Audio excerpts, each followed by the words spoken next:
के साथ शानदार चल रही है पिछले 20 सालों से। आज तक सबसे तेज। भारत के सबसे रोमांचक गेमिंग प्लेटफॉर्म विंजो पर हैं 70 से भी ज्यादा गेम्स। तो खेलो अपने मनपसंद गेम्स और रोज जीतो करोड़ों के इनाम। Download now from winzogames.com। Game में वित्तीय जोखिम शामिल है और इसकी आदत लग सकती है। जिम्मेदारी और अपनी जोखिम पर खेलें।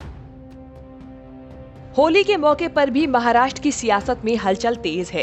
इस हलचल को अचानक उस वक्त और हवा मिल गई जब एनसीपी प्रमुख शरद पवार और एनसीपी नेता के अहमदाबाद में गृह मंत्री अमित शाह से मिलने की खबर आई। इस मुलाकात के बारे में पत्रकारों ने जब दिल्ली में गृह मंत्री अमित शाह से सवाल किया तो उन्होंने ये कहकर टाल दिया कि सब चीजें सार्वजनिक नहीं होती। अमित सर, आप कल अहमदाबाद में थे, कुछ ऐसी रिपोर्ट्स आ रही हैं कि शरद पवार जी और प्रफुल्ल पटेल जी दोनों सब चीजें सार्वजनिक नहीं होती। सब चीजें सार्वजनिक नहीं होती। हालांकि एनसीपी नेता प्रफुल्ल पटेल ने ऐसी किसी मुलाकात से इनकार किया है। खबर ये भी है कि एनसीपी नेताओं ने अहमदाबाद में किसी बड़े कारोबारी से मुलाकात की जिसे पीएम मोदी और अमित शाह का करीबी माना जाता है, लेकिन इस खबर की पुष्टि नहीं है। महाराष्ट्र में 100 करोड़ के कांड के बाद से सियासी सरगर्मी बढ़ी हुई है।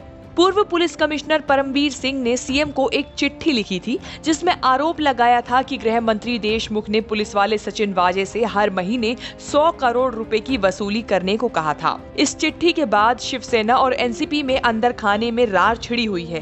इस बीच शिवसेना के मुखपत्र सामना में छपे संपादकीय के बाद महाराष्ट्र सरकार के गठबंधन में भूचाल आ गया है। सामना में ये संपादकीय शिवसेना सांसद संजय राउत ने लिखा है जिसमें उन्होंने महाराष्ट्र के गृह मंत्री अनिल देशमुख पर सवाल खड़े करते हुए कहा कि मुंबई पुलिस आयुक्तालय में बैठकर सचिन वाजे वसूली करता रहा और गृह मंत्री को इस बारे में जानकारी नहीं होगी। इसके अलावा संजय राउत ने लिखा, अनिल देशमुख को गृह मंत्री का पद दुर्घटनावश मिल गया। संजय राउत के इस बयान के बाद महाराष्ट्र के डिप्टी सीएम अजित पवार ने गहरी आपत्ति जताई है। उन्होंने कहा, एनसीपी के कोटे से किसे कौन सा पद मिलेगा ये शरद पवार तय करते हैं। किसी दूसरे को इस पर सवाल करने का कोई अधिकार नहीं है।